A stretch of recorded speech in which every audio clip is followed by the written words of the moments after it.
This is a story about when I was 11 years old and my brain decided to go all screwy and have itself a seizure. And seizures aren't very fun. I wouldn't really recommend having any, especially if you're 11. Alright, so my friend Steven is over my house, and we're in my room. Steven's playing his Game Boy, and Matt and I are playing some Pokemon cards. We're having a good old time. But on this day, the unimaginable was happening. I'm sitting there on the ropes. I got my Weedle card. He's over there. He's got a Blastoise on steroids. Thing's got like Mark McGuire arms. Jesus Christ. I'm about to lose to Steven's little brother. So I pick up a card. I'm hoping for a miracle at this point, and lo and behold, a miracle does happen. Everything goes black.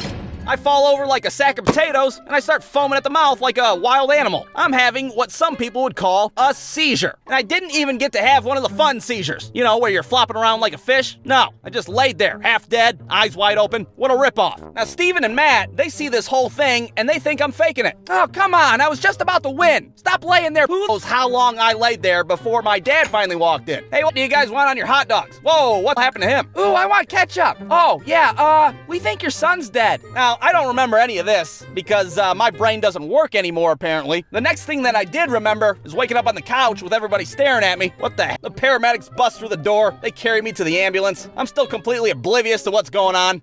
You know I can walk, right? I have legs that work. Yeah, but you don't have a brain that works, apparently. So we're at the hospital trying to figure out why my brain suddenly turned into a bowl of mashed potatoes. My mom's absolutely positive that the reason I had a seizure was because all those nights I stayed up playing Nintendo 64. It was that Poketron Stadium. I know it. But me personally, I know exactly what happened. The thought of me losing to Steven's little brother was so abstract to my brain that it tried to explode itself. That's the only logical reason. So at this point, I have to have an MRI done. And if you've never had an MRI done before, it's where they slide you into this big tube so they can take pictures of your brain. Now, I'm not a claustrophobic person. Or maybe I should say I wasn't a claustrophobic person before the MRI. There's something about being strapped down and put into a giant tube that kind of makes you feel uneasy. I'm never getting out of this thing. I'm gonna die and stay here forever. So I'm a little apprehensive. The nurse comes over and she's like, "It's okay to be nervous. We're gonna put some music through these earbuds to help ease your mind. What kind of music do you like? You guys got any Limp Bizkit?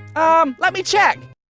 Do you know the Muffin Man, the Muffin Man, the Muffin Man? Oh yeah, perfect. As if this couldn't get any worse. So they slide me into this tube. Okay, this machine's a little noisy. Just try to focus on your music.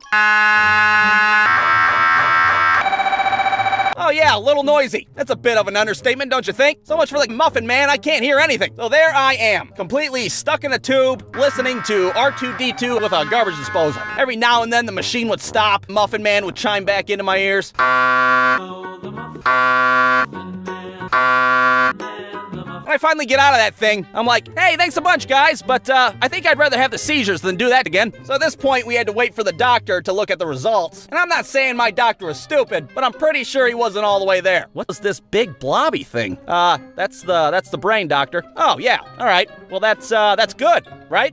I don't know. So there I am, waiting to be diagnosed, hoping I get some answers finally. Well, I have good news and bad news. The good news is your son has a brain in his head.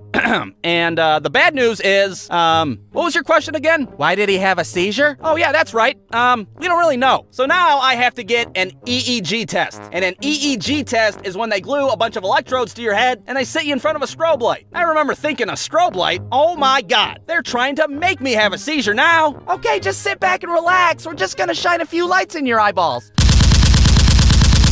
How you feeling? You feeling a little seizure-y? No, but I'm feeling like my brain's gonna explode. Oh man, I thought you'd be flopping all over the floor by now. Well, I guess we could hit you in the head with this frying pan and see what happens. So after all this hellacious testing, my doctor concludes that he doesn't really know why I had a seizure. Sometimes your brain's just stupid, I guess. I don't know. What do I look like, a doctor? So I never figured out why, and I never had a seizure since then. But there's one good thing that came from this whole mess, and that was from then on, I could always fake a seizure and get out of losing any game. Aha! Checkmate! I win. Oh, not again!